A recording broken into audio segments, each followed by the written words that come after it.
Buenas noches amigos, estamos con Héctor Méndez Rosales, conocido como El Chino, presidente y fundador de los Topos Azteca de la Brigada Internacional de Rescate Tlatelolco Azteca AC.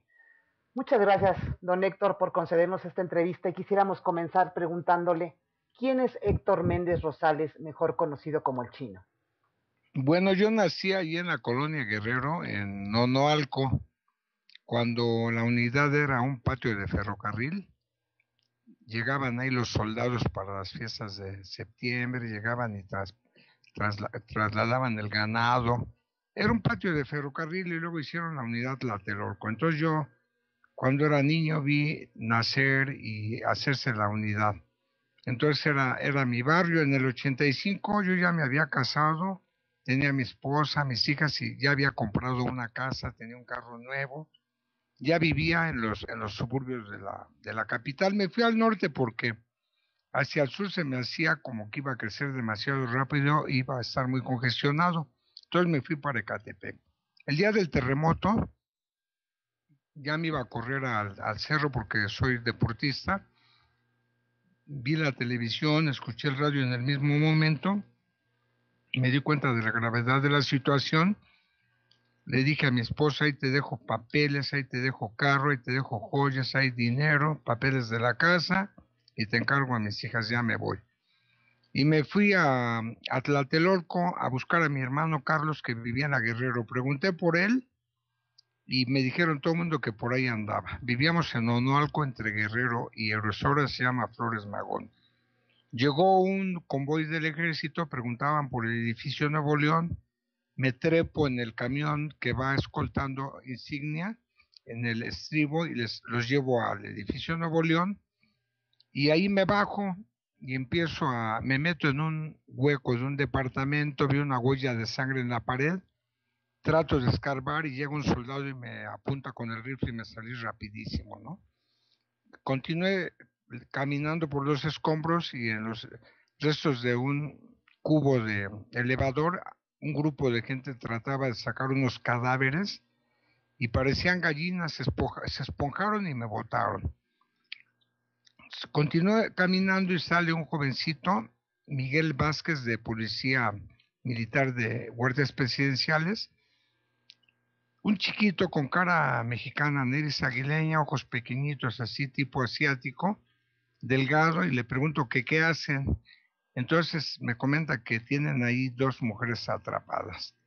Le pregunté que si querían ayuda y accedió el jovencito y me metí a trabajar con ellos. Salimos como a las 7 de la noche. Ya sacamos a la señora que tenía un par de fracturas expuestas en un brazo y en una pierna. Y le pregunté a la señora que dónde estaban sus hijos. Me decía que muy lejos. Yo estaba pero totalmente alterado, estaba muy nervioso, estaba muy emocionado, pero resulta que los hijos estaban en Veracruz. La que estaba dentro de una sobrina, a la que sacamos muy fácil. Salí y me senté junto a uno de los edificios que están ahí de Torres Tecpan, esperando que alguien viniera a felicitarme por lo valiente, por lo bravo. Esperaba mi estrellita en la frente.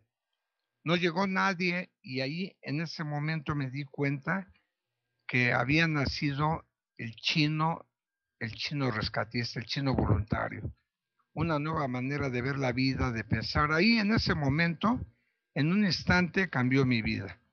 Vi que tenía una nueva misión. Ya no era el joven exitoso universitario, viajando por varios países con las mujeres que quería, con dinero.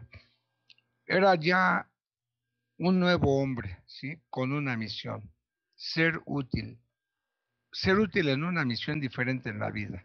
El chino, el fundador del grupo.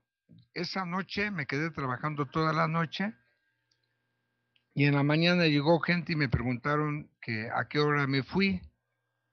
Y cuando vieron que no me había ido, preguntaron que se podían quedar a mi lado. En la tarde llegó más gente y preguntó lo mismo. Luego por ahí apareció el señor Juan Vidal, quien falleció hace unos 3 años, ahora en Semana Santa anda cumpliendo 3 años, y me empezó a dirigir en la recuperación del cadáver de una señora embarazada.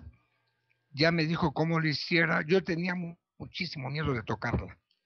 Quien diga que no tiene miedo, pues es un mentiroso, no es un psicópata. Yo tenía miedo, no quería lastimarla, porque yo sentía que la podía lastimar a una mujer embarazada. Recuperamos el cuerpo, me dijo cómo maniobrarla, recuperamos un bebé de un bambineto, y luego me metió por un espacio muy reducido, un hueco, y me iba explicando, no sé qué tanto, pero yo iba viendo el techo en la parte del suelo. Yo decía, esto es el apocalipsis. Un foco saliendo del suelo, un monitor de televisión no roto, cosas que yo veía muy raras. Ya me jaló del pantalón y me dijo, salte. Salí y lo vi, dije, bueno, este señor hablaba demasiado rápido, traía un overol azul cielo, y los pies tenía como de charro. Entonces él se llamó Juan Vidal Recendis y empezamos a trabajar juntos. Yo dije, bueno, este hombre sabe de lo que habla. Y por ahí después, como a los 2 o 3 días, apareció otro personaje muy controvertido que se llama Roberto Hernández Alarcón, quien estaba en la preparatoria 9 y me conocía, es mucho más joven que yo y me conocía. Por ahí empezó a andar pegado con nosotros y de ahí nace el grupo, empiezan a llegar más jóvenes, un grupo de niños de la calle que se autodenominaban los perros del barrio de La Lagunilla. Empieza a llegar un muchacho que era soldador, cortador de Ica, Enrique Islas. Llega otro muchacho que le decíamos el buzo, un buzo que se llamaba Enrique Gómez, de buzo de Pemex, otro trabajador de Pemex, Arcos, que le decíamos la Chachita. En fin, empiezan a llegar una serie de jóvenes que se van adhiriendo al grupo. Llega el doctor, un doctor también, Francisco Maldonado, también de la preparatoria 9. Él era doctor ya titulado también, más o menos ya de mi edad, 35, 38, y empezamos a darle forma al grupo de topos de Tlatelolco, ahí en la unidad Tlatelolco. Por ahí llega también el señor Plácido Domingo buscando a su familia, y le montan los Babies, un grupo de música, le montan un carrito, un remolque, y lo hacen en su oficina. Empieza a haber gente junto a él, llega mucha televisión, llega mucha ayuda, llega un grupo de muchachas, una de ellas se llama María Asís, por ahí debe estar escuchando, de Polanco, y empiezan a montar el servicio de cocina. Llega con ellas una queridísima amiga que falleció hace unos 5 meses, Teresita González Galicia, la Tere, y arman ellas el servicio de cocina. Llegan los médicos de un hospital que estaba ahí en Peralvillo, una escuela homeopática, y montan una carpa geodésica. En fin, toma forma el grupo de rescate, y también llega Pemex y montan cocinas, montan unas pequeñas cabinitas de madera donde reparten leche, chocolates, dulces, cigarros, reparten refrescos, de todo, como una tiendita.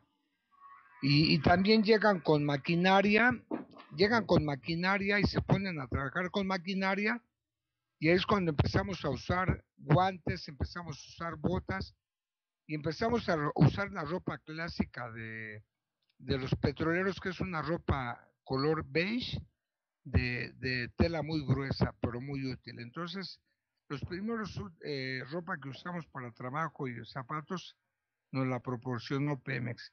Y también por ahí andaban grupos de trabajadores de la costeña, brigadas de obreros de la costeña como voluntarios, y unas brigadas muy grandes de mineros que venían de Pachuca, que les empezaron a llamar los topos. Por ahí van ustedes a oír algunos fantasiosos que dicen, yo les puse los topos. No es cierto, porque esos que dicen yo les puse los topos eran niños de la calle. Me refiero a Rafael López López, que era un chamaco que llegó por ahí, que su mamá trabajaba por ahí en el centro y no tenía papá. Llegó varios días después, se pega con el grupo, queda con el grupo y ahorita ya dice que él es el fundador y el que le dio el nombre a los topos. Honestamente, topos le llamaba a la gente a los mineros que les denominan los tuzos. Entonces de ahí nace el nombre de topos y no se lo puse ni yo, ni Rafael López, ni Roberto Hernández, ni nadie, ¿no? El nombre nos lo dio la gente. Entonces ahí en Tlatelolco continuamos trabajando, sacamos la última víctima viva que se llamó Oscar Flores con su esposa Rebeca. Terminamos Tlatelolco, ya se había juntado con nosotros el hijo de Plácido Domingo, Pepe, y nos fuimos ya como grupo a Topeca. Y ahí en Topeca empezamos a trabajar y por ahí hay una entrevista que si la encuentran en la jornada de Elena Poniatowska. Un día estando yo sentado ahí, se acercó Elena a platicar conmigo en una noche lluviosa. Había un camión de cocina de las iglesias de las iglesias americanas que cantan por ahí en el centro, de las iglesias cristianas, y montaron una camioneta donde daban comida caliente. Se sentó Elena Poniatowska junto a mí y empezamos a platicar, y esa plática la publicó, fue por ahí de finales de octubre del 85. Esta Elena la publica. Entonces ahí ya íbamos como grupo muy formado. Ya estábamos, ya habíamos hecho un campamento, incluso hicimos una ofrenda floral para el Día de Muertos ahí en Avenida San Antonio Abad. El trabajo ahí para las costureras fue también un trabajo muy duro, muy difícil, y ya el grupo más conformado, ya de ahí traíamos una buena brigada. Después sale la propuesta del gobierno de dar un premio nacional que se llama Premio Nacional 19 de septiembre, y empiezan las grillas, como en toda la vida y en todas las actividades, y empiezan a hacer una lista. Me dicen, oye, Chino, no te apuntaron en la lista, cosa que me valía madre, porque yo ya había terminado contador público, ya estaba en la división de ciencias políticas, también en administración pública, tenía un buen trabajo, mi familia, etcétera. Mi visión de la vida era bien diferente a la de algún personaje que va en busca de obtener dinero fácil, y me refiero a Roberto Hernández Alarcón. Entonces me quitan de las listas, pues cosa que no me importa, ¿no? Y resulta que cuando sale en el diario oficial publicadas las listas de los premios al valor heroico, heroísmos de la juventud, solidaridad social, me cago de risa, porque en las tres propuestas aparece mi nombre con mis dos apellidos, y me daba mucha risa porque yo nunca los busqué. Yo lo único que hice fue trabajar. Y me decía el hijo de Plácido, Pepe, oye, a mi hermano Rafael le van a dar un premio y a mí me van a dar dos por mi padre. Dije, puta, si les dan a ustedes un premio, dos premios, pues al pinche Chino le van a dar tres, porque yo sí le chingué.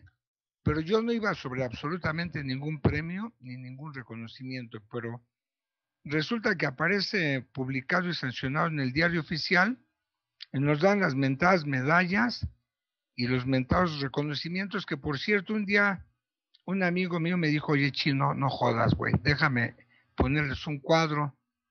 Y un querido amigo, Raúl Álvarez, les puso sus cuadros, y por ahí los tengo abajo de la cama, los tres que firmó el presidente de la Madrid. Entonces, ese tipo de reconocimientos no lo hace a uno. Son cosas que tiene uno por ahí guardadas, ¿no? Para ver si después algún nieto los saque y se las lleva a vender allá a la Lagunilla, ¿no?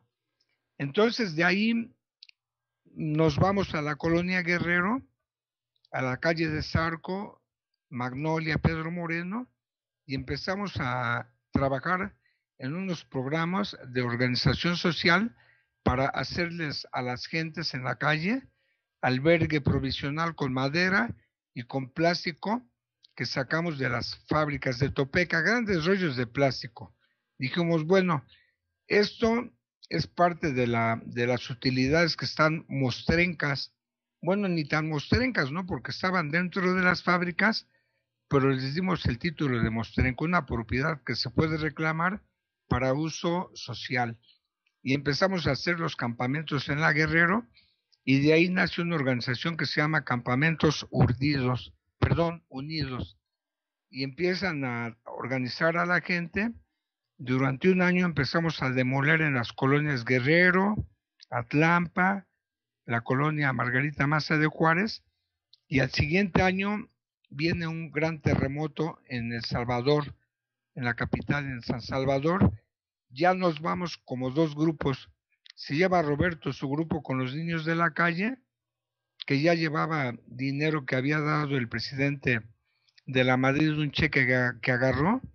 Ya había dado el gobierno del DF 50 plazas para programas de renovación habitacional, mismos que Roberto ya tenía, y el grupo que llevaba yo, que éramos voluntarios, como yo ya trabajaba en el gobierno, bueno, pues era un joven universitario titulado, ganaba más o menos regular, el 80% lo ahorraba, el 20% era para los gastos de mi familia, y de ahí de ese 80% que ahorraba, el 50%, que sería el 40%, lo iba guardando para casos de emergencia, en este caso de salir a trabajar al extranjero. Nuestra primera salida es a El Salvador, Centroamérica. Ya nos vamos con un grupo con Juan Vidal, con mi hermano Carlos. Llevamos a un Juan que era un vendedor de drogas de ahí de la Guerrero, el clásico ñero, que cuando llegamos por allá se hizo un putito chiquititito, se espantó, en 40 días subió 40 kilos porque se dedicaba nada más a estar comiendo. En fin. Oiga, disculpe, don Héctor, y una pregunta, por favor. ¿Cuántas asociaciones de topos hay en el país? Bueno, ahorita me encontré hace rato allí en Pemex a Pola Díaz, que hace unos 3 años estuvimos en Padang, en Indonesia, y cuando regresamos de Haití, pidieron un evento con los diputados del PRD en el Palacio Legislativo. Llega Pola y hace su evento mientras nosotros trabajábamos en Haití. Pola regresó antes y convocó un evento.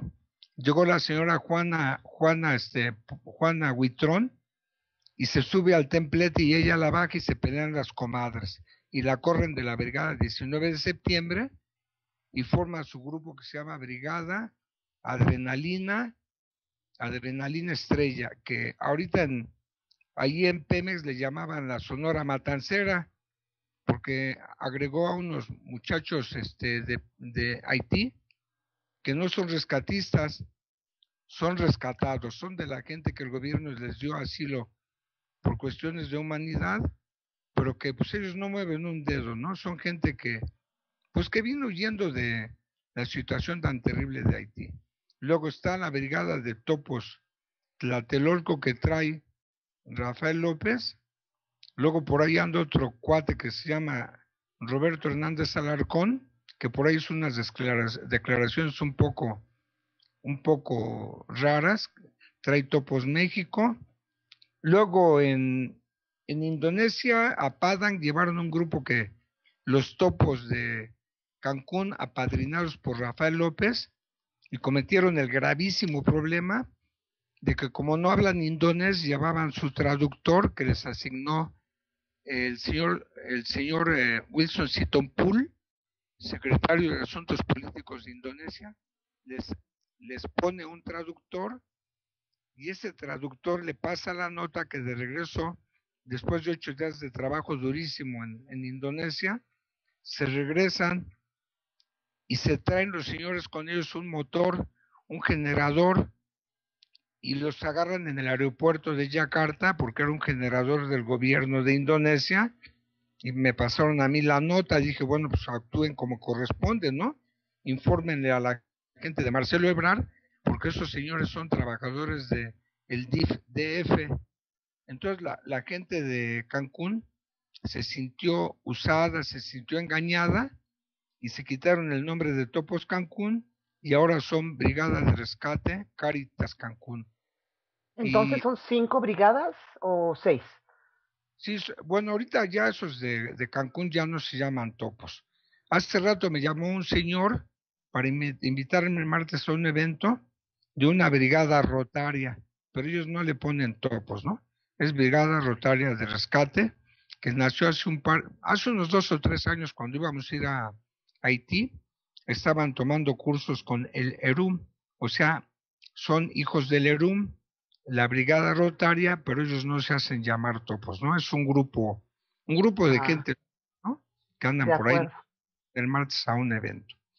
Entonces Oiga, están don topos, Héctor, sí, sí, dígame. entonces son 6 grupos, perdón, es que no lo escuché bien al final. Mire, ahí le va. Sería Topos Tlatelolco, que comanda Rafael López López, que trabaja en el DIF, es empleado del gobierno del DIF. Roberto Hernández Alarcón, el que declaró que había bombas ahí en Pemex. Roberto Hernández Alarcón trae Topos México. Él se dedica a andar repartiendo recibos de deducibilidad a Chrysler y a sus Ahora clientes que luego. menciona al señor Roberto Hernández, disculpe que lo interrumpa, don Héctor. El señor Roberto Hernández, a quien presentaron como presidente de la agrupación Topos de México, declaró en una entrevista con el periodista Carlos Loret de Mola que la explosión en la Torre B de Pemex se había tratado de un atentado y no de una explosión de gas, como informaron las autoridades. Él textualmente dijo, definitivamente es un atentado y todos los que estuvimos adentro nos dimos cuenta. Alguien trajo los explosivos porque no hay ductos, no hay tanques de gas, no hay calderas, no había nada que pudiera explotar. Fue un artefacto muy violento. ¿Cuál es su opinión respecto a las declaraciones del señor Roberto Hernández? Bueno, tal vez era de los jóvenes él de los del MAR, sí sabe qué es el MAR, Movimiento Armado Revolucionario, a lo mejor era de los jóvenes que estuvieron en Pyongyang cuando éramos jóvenes en Corea del Norte, o tal vez estuvo tomando adiestramiento con el MIR o con alguna organización terrorista en Sudamérica, y él sabe de lo que habla, porque yo creo que sería muy atrevido que alguien, que alguien que es únicamente rescatista como su servidor, me ponga a dar opiniones calificadas de qué tipo de atentado fue, asegurar tan categóricamente. Yo creo que a lo mejor Roberto estuvo, le digo, en Pyongyang, en Vietnam, o a lo mejor en estos años anduvo por allá por el cercano oriente y sabe de explosivos, a lo mejor tomó cursos con la gente de Mossad, puede ser, ¿no? A lo mejor es alguien que es de veras un Rambo o algo así. De lo contrario es un farsante, una gente que nomás ve un micrófono y le da diarrea verbal. Es una gente que quiere el protagonismo. Ya la gente puede calificarlo, ¿no? Yo creo que Roberto es una gente un poco desequilibrada porque él es de la gente que brinca, grita, descalifica, manotea, pega en el piso como niño. Ya un hombre que debe de andar por los 60 años, se tira al suelo y hace rabietas. O sea, debería de ser, yo creo que es un caso un poco clínico, ¿sí? Porque ¿cómo me voy a atrever yo en un medio como es la televisión y disculpándome de ustedes de los periodistas? Yo creo que un periodista debe de ser muy acucioso, muy atingente en su trabajo. ¿Cómo le voy a estar dando a una persona que veo que está un poco desequilibrada tanto tiempo para decir tanta estupidez? Sí, yo creo que esas declaraciones, tanto de Roberto Hernández Alarcón y darle tanto tiempo al aire del señor Carlos Loret de Mola, yo creo que los dos están mal, ¿eh? Yo creo Eh, que Loret de Mola quiere encontrar descubrir el hilo negro, el garbanzo ya libra, y Roberto ve la oportunidad y pues se lanza como el borras. En el DF decimos lanzarse como el borras a lo tonto, ¿sí?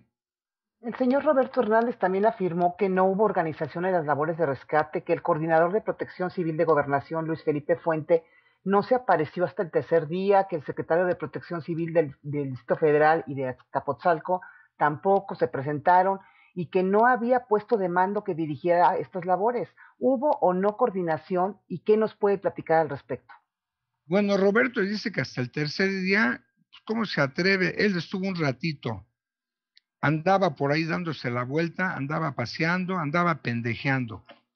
Sí, entonces él no puede hablar de que alguien llegó al tercer día. ¿Cómo va a hablar de alguien que llegó al tercer día si él estuvo un ratito? ¿Cómo puede hablar de un centro de comando si luego también se va contra el ejército?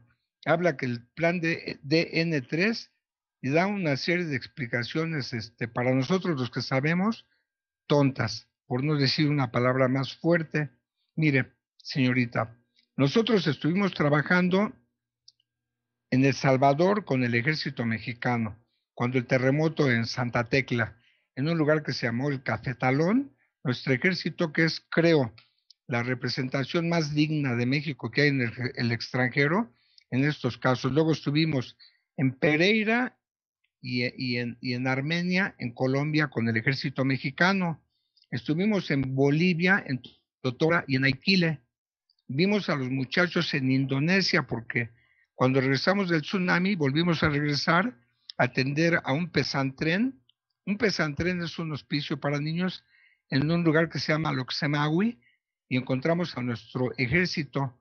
Entonces yo creo, en México, donde quiera los encuentro, y me siento orgulloso porque siempre que los encuentro son gente profesional, son gente con una gran vocación, con disciplina, con orden.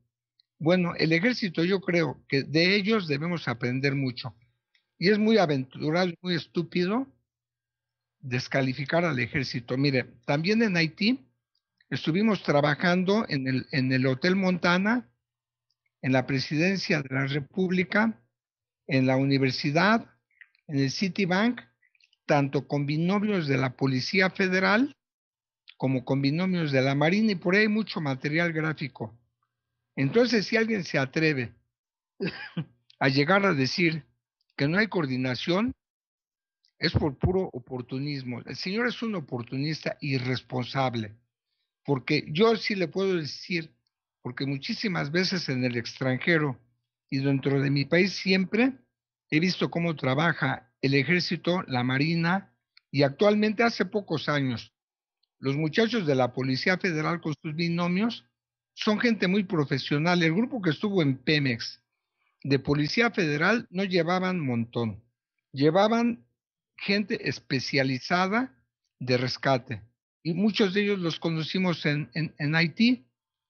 Con la Marina llegó uno de los jefes, un capitán de corbeta, y me dijo, mira, aquí tenemos todo el apoyo de Fuerza Física de Jóvenes chino y ustedes tienen la experiencia, vamos a trabajar juntos.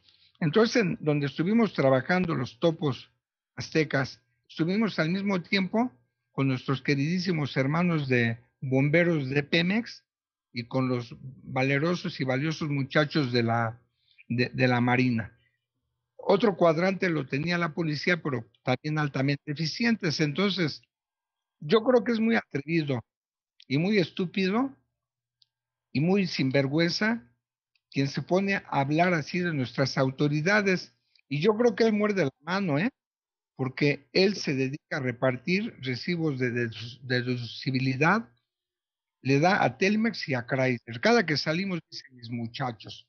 Entonces está recibiendo dinero del gobierno, patea el pesebre, escupe para el cielo. Digo, bueno, este señor está loco. Viviendo Una, 25 años tan a todo dar del gobierno, se pone a pegarle a mal. una vez que las autoridades dieron a conocer el dictamen de la causa de explosión en la Torre B de Pemex, el señor Roberto Hernández cuestionó quiénes avalaron el dictamen. Mencionó que nunca vieron a los técnicos de Suiza ni a los españoles, que incluso no podían revisar nada porque los topos, o sea, ellos, habían removido todo. ¿Cuál es su versión de esta situación?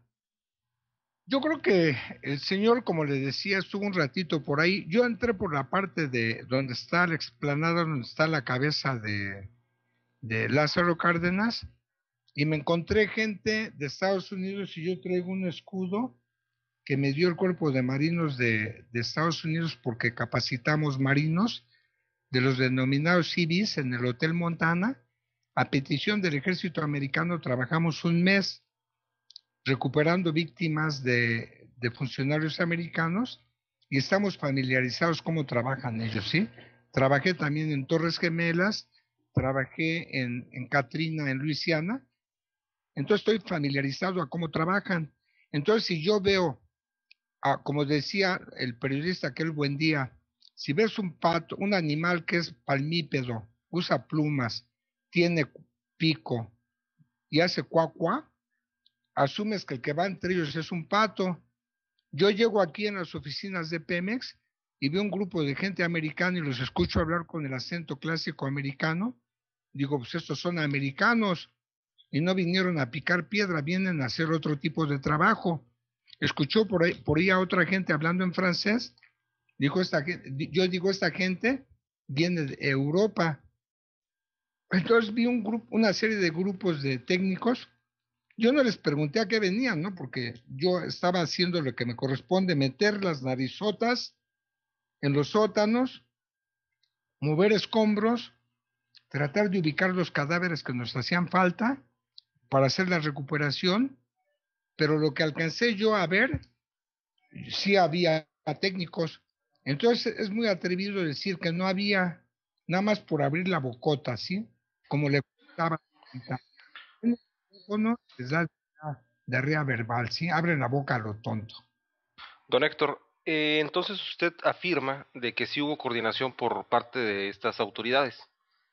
Bueno, yo me siento orgulloso, miren, porque desde el 85 yo no había vuelto a trabajar en la Ciudad de México en un desastre de esta magnitud, porque lo que pasó en Pemex marca un hito y nos permite a nosotros, los mexicanos de la Ciudad de México, ver el grado de avance que tenemos. Yo estoy cada mes haciendo cursos en diferentes ciudades del país. Tenemos gente en 19 países de topos que nos han pedido ser parte del grupo porque ven cómo trabajamos. Yo creo que nos permitió a los mexicanos de la Ciudad de México, a las autoridades federales y locales, poner en práctica lo que hay, ¿sí? Ahí el trabajo de Policía Federal con sus binomios, la Marina con sus binomios, los bomberos de Pemex y los grupos de voluntarios civiles. En este caso, el primer día llegaron como 5 o 6 grupos que andaban como abejas alrededor del presidente buscando el reconocimiento, la caricia, la estrellita en la frente, la palmadita, ¿sí? Buscando ser reconocidos, ¿no? En un acto de inmadurez. El grupo que llegamos desde las primeras horas y continuamos con el compromiso de retirarnos hasta localizar la última víctima, cosa que también el señor presidente me preguntó, y me preguntó también Roberto Carmón, el esposo de la señora Canales. Nos comprometimos a retirarnos hasta que concluyéramos el trabajo, cosa que hicimos. Y le digo, señor, que el trabajo fue muy coordinado. Ahora, si este tipo tan irresponsable y grosero se atreve a hacer este tipo de aseveraciones, yo creo que es una actitud muy reprobable y es de un protagonismo grosero, sí, nada más para que se den cuenta que está ahí y ya nos dimos cuenta que está ahí y que es un mentiroso y que es un tipo mal agradecido que únicamente está mordiendo la mano de quien le da de comer. Don Héctor, para que le quede muy claro a las personas que nos están escuchando, ¿ustedes estuvieron presentes en las labores de rescate en la Torre B de Pemex durante cuántos días? A la hora del estallido, ya mis elementos empezaron a llegar porque son muchachos que andan en motocicleta. Ahí estaban las Harley afuera, estacionadas, y ellos viven, uno en la Nueva Santa María y otro en Azcapotzalco, que tardarían en llegar 1 hora. Y como grupo llegamos a pasar 35 personas, llegó gente de Hidalgo, de Pasoyucan, llegó gente de Guanajuato, de Celaya, llegó gente, incluso vinieron muchachos de Guatemala, con quienes trabajamos el año pasado en San Marcos, en el terremoto, en las inundaciones de Ágata, y con ellos trabajamos también como grupo en el Hotel Montana buscando el cuerpo del niño Mateo Varese. Entonces es gente con la que trabajamos, tuvimos un grupo siempre bien presente, y yo comentaba, los retuiteados por Pemex como los naranjas, Topos Azteca. El único grupo que permaneció de civiles durante todo el tiempo, y ahí está la evidencia de los bomberos y de la gente de Pemex, fue el grupo de los Topos Aztecas. Y hoy en la mañana mi gente estaba un poco confundida porque subió un fulano, Fernando Álvarez, de los Topos de Tlatelolco, un tipo que creo que ni estuvo ahí porque nunca lo vi, subió a recibir el reconocimiento del señor presidente. A mí me llamaron anoche para invitarme, ¿sí? De la oficina de la presidencia, y nos presentamos y no entramos, nos dejaron en la calle. Los muchachos estaban un poco confundidos. Les digo, eso es para que sepan que los topos, dentro del código dice muerte del ego, nos chingamos, nos dieron en el ego, desínflense un poquitín. Luego ya pudimos entrar, ya que se fue el presidente, y vimos al señor Álvarez con nuestro papel ahí que lo traía. Le digo, a ver, cabrón, trae eso para acá. Eso a ti no te corresponde, échamelo para acá. Y lo recuperamos porque se lo queremos dar a Edmundo Delgado Ramírez, un fundador del grupo, quien ahorita está ya en el postrero lecho. Ya está nuestro amigo muy grave. Y dijimos, bueno, vamos a hacer una ceremonia, vamos a la casa de Mundo. Antier estuvimos en su casa después de la misa que se le hizo a la señora Canales en la villa. Él vive cerquita de la villa.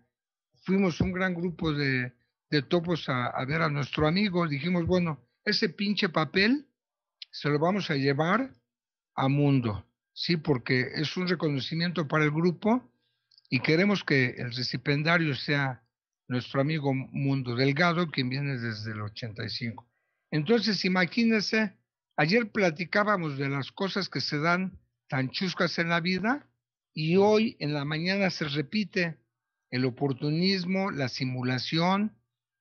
Unos tipos que estuvieron ahí un ratito son quienes, tal vez la gente que los nombró, es la gente que queda trabajando en Protección Civil de Gobernación, la gente con la que tenían algún tipo de compromiso, y los nombran a ellos, los recipendarios, de un documento, de un reconocimiento del que no son merecedores, ¿sí?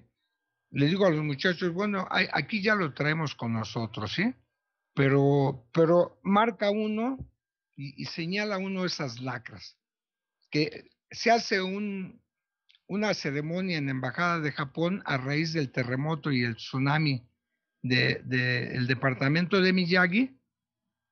Estos señores hacen haciendo declaraciones tan estúpidas como que les dieron uniformes encapsulados para el polvo, entrecomillado, para el polvo radioactivo que soltaba la planta de Fukushima.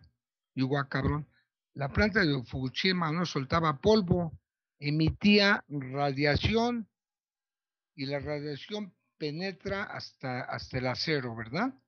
Entonces entrevistan a un chamaco de Topos de Tlatelolco y es ese tipo de declaraciones que están para risas, ¿sí? Ahí lo pueden ver en YouTube, que dice Telesur, y está el chamaquito con cara de espantado diciendo una serie de contradicciones. Convoca a la Embajada de Japón para dar un reconocimiento.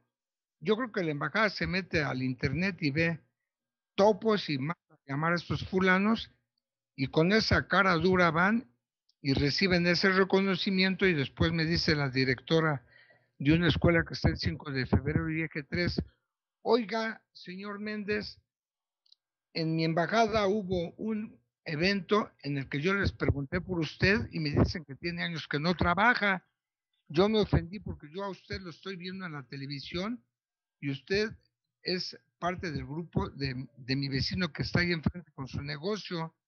Le pregunté al muchacho, oye, pues ¿cómo que el señor Méndez no trabaja? ¿Y por qué tú vienes de uniforme rojo si ellos son de naranja? Bueno, pues así se las gastan, ¿verdad? Ven la oportunidad de cualquier chance y se montan en el trabajo. Yo ahorita yo ya llamo topos Tlatelolco Azteca, porque luego agarran el nombre de Tlatelolco y para ellos es un trademark, una marca registrada con fines meramente mercantiles y topos.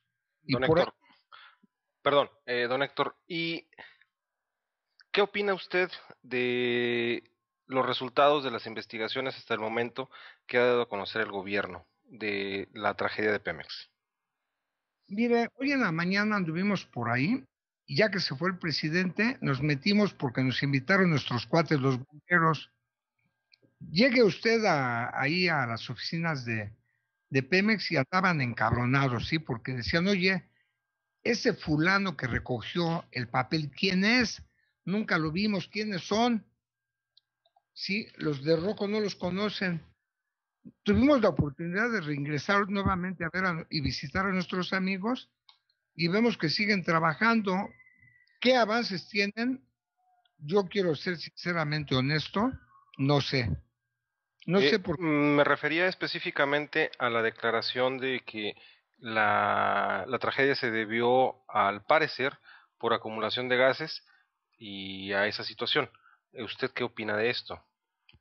Yo cuando llegué y me metí, lo primero que se vino a mi mente fue las instalaciones de la fábrica de sopas allí en el distrito de Miyagi, de fábrica de sopas esas instantáneas, donde le pegó de frente el tsunami. Digo, bueno, ¿cómo puede causar un tsunami la misma devastación y dejar las mismas imágenes en unas oficinas donde no hubo ni una gota de agua? A mí me tenía muy impactado eso, ¿sí? Yo no estaba oliendo gases, no estaba buscando rastros de explosivos porque definitivamente no soy experto. Se lo digo de manera sincera, aunque me digan ignorante, ¿sí? Yo soy especialista en clavar las narices y meterme por los agujeros, ver no mover algún tipo de estructura para que entremos de manera segura a recuperar o a rescatar vivos y recuperar cuerpos, ¿sí? Don Héctor, ¿cuántas personas se pudo recuperar el grupo en el cual usted es presidente?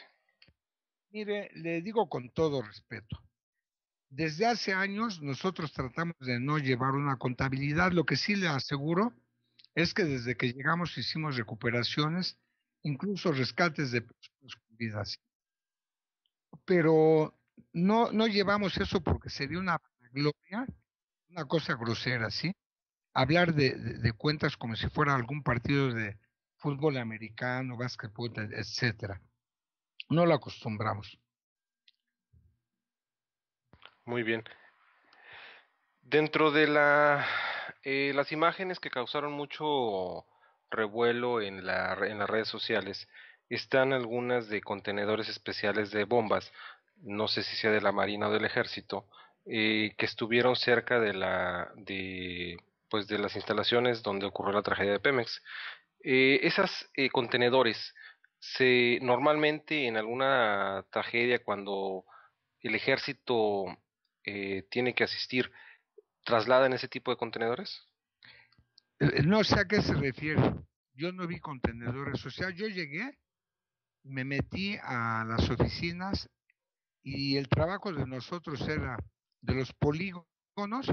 Cuando muchos salíamos, yo sí salí un par de veces a la clínica porque me dolía mucho un hombro por la humedad y por el frío y salía a el área que tienen designada los bomberos donde duermen y donde comen, salí a comer un par de veces también.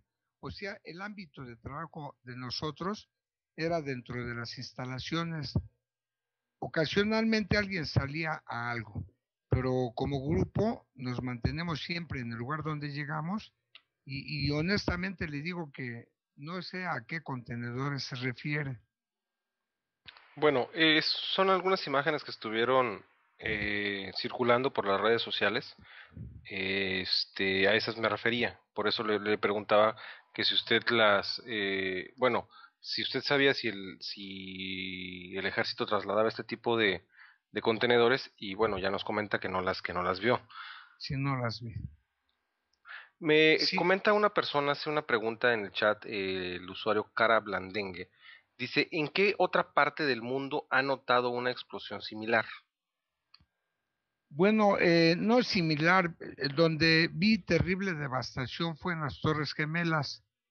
en lo que le llamaban el Ground Zero, en el World Trade Center.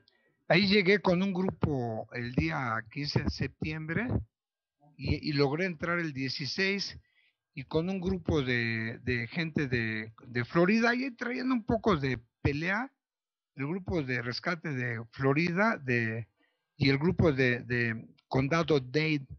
O sea, había un poco ahí como de celo entre ellos, y un grupo no dejó entrar al otro, pero yo con el grupo que entré, en el centro de comando me dijeron, mira, y hay cubanos y puertorriqueños, y tu lengua madre es el español, éntrale con ellos, ¿sí? Yo logré entrar en el área del World Trade Center y era totalmente diferente, era todo negro. Bajo los escombros del edificio 5 en un sótano, era absolutamente negro, metí uno las lámparas y se veía el haz de luz perfectamente delineado por el polvo. Si había mucho polvo de asbesto. Entramos con unos filtros que tienen un color rosa mexicano que son especiales para polvos, pero totalmente diferente a lo de las oficinas de Pemex. En Lo que alguna... Perdón, sí, continúa. En Japón veía yo muy similar, ¿eh? Pero le digo que en Japón, en la fábrica de sopas Maruchan, que por cierto en Japón dicen marca, era similar, era muy parecido, pero yo decía, bueno, pero ¿por qué? Si en Japón lo que pegó fue un tsunami y acá fue una explosión, pero a mí las imágenes me eran muy similares. En ninguna otra parte del mundo he visto igual. He andado realmente, he andado para Nueva Zelanda, he andado para la India, a Marruecos, a Egipto, hemos ido 3 veces a Turquía, a Irán, 5 veces a Indonesia, 2 veces a Japón, a Taiwán, al Aquila en Italia. Oiga, don Héctor, Sí, señor. ¿y ha usted sabido o ha participado de en algún rescate en donde se haya debido, o sea, el accidente fuera ocasionado por concentración de gas? Bueno, en Guadalajara, el 22 de abril del 92, allí en Guadalajara hubo una explosión en la calle de Gante, en el sector Juárez, donde reventó la tubería. Yo trabajé ahí en la calle de Gante, estuve un buen rato trabajando y ahí estuvimos haciendo recuperación de víctimas. Por cierto, había un muchacho que le llamaban Germain, que perdió, él murió en la calle de 5 de Mayo y Gante, y lo estuvimos buscando con sus primas. Hicimos ahí un gran hoyo que parecía una fosa de clavados como de 30 metros de largo, y resulta que Germain fue reclamado por otra familia y lo llevaron a enterrar. Casualmente nos enteramos de la situación por otra familia que estuvo en el panteón. Fuimos a ver los análisis a la morgue en la subprocuraduría. Vimos que el cuerpo lo había reclamado otra familia y ahí se me hizo muy similar a lo que pasó acá lo que pasó aquí en Pemex, ¿no? Con el cuerpo de la señora Canales, que se la llevan y la entierran por otra persona. O sea, para mí, ese tipo de situación en el tiempo, con unos 21 años de diferencia, inmediatamente me trae a la memoria que suele pasar, ¿no? Que la gente, en su desesperación de encontrar a su familia, reclama el cadáver de otro y se lo lleva y lo entierra, ¿sí? Nos comenta el Pero usuario, nos hace una pregunta el usuario híbrido del Pong. Entonces, respecto a sus vivencias, atentado o accidente. honestamente, le contesto a la persona que habla, no le puedo decir de manera sincera si atentado o accidente, porque no tengo elementos. Yo llego y veo la destrucción y me concentro junto con mis compañeros, estar tratando de que ninguno de mis compañeros salga herido, que no toquen lo que no deban de tocar para que no provoquen un derrumbe, que pisen donde deben de pisar para que no se vayan a enterrar una varilla, que vayan caminando con los ojos bien abiertos para que no les vaya a pegar una varilla en la cara, que cuando estén trabajando los muros que están a los lados no se les vayan a derrumbar. O sea, yo me concentro totalmente en el trabajo que hacemos y es lo que nos ha hecho especialistas, ¿sí? Topos, no peritos en determinar si fue por esta o por aquella otra causa, ¿sí? Eso lo deben determinar. Hay gente muy especializada y sería grosero de mi parte meterme en un ámbito que no me corresponde porque yo me vería ridículo opinando ante gente especialista, gente que ha tenido toda una vida de preparación en ese ámbito. Yo me vería tonto Don Héctor, poniéndome a opinar algo de lo que no sé. don Héctor, entramos en la parte final de la entrevista. Tenemos aproximadamente 6, 7 minutos.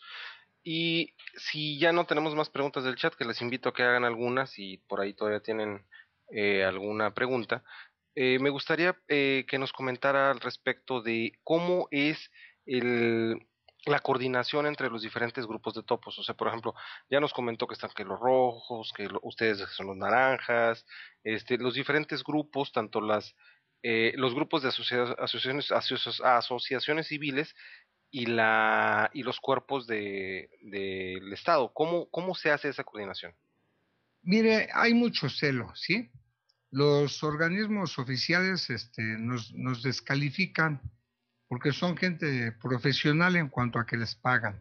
Nosotros somos voluntarios y hay una diferencia entre voluntario y, por ejemplo, algunos otros grupos como Roberto Hernández, que él recoge dinero dando recibos de deducibilidad, o Rafael López López de Topos de Tlatelolco, que si usted abre su página va a ver inmediatamente que tiene ahí bancos para que le depositen dinero.